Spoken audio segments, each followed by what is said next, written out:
দেখুন বন্ধুরা, এই বাটা মাছ দিয়ে টক ঢ্যাঁড়সের টক করব। টক ঢ্যাঁড়স দিয়ে, এই যে এগুলো হচ্ছে টক ঢ্যাঁড়স, খুব টক আছে। হ্যাঁ, ছোটো ছোটো এগুলো মানে খুব সুন্দর খেতে লাগে। তাই ছাড়িয়ে নিয়েছি আমি, এই যে ছাড়িয়ে এর ভেতর থেকে যে বীজ আছে এই বীজটাকে বের করে দেবো। এই যে বীজটা আছে না, এইটা বের করে দিচ্ছি।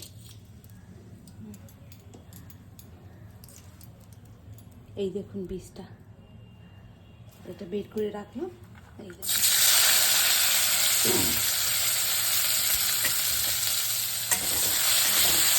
কাঁচা লঙ্কা দিয়ে দিচ্ছি গোটা একটা,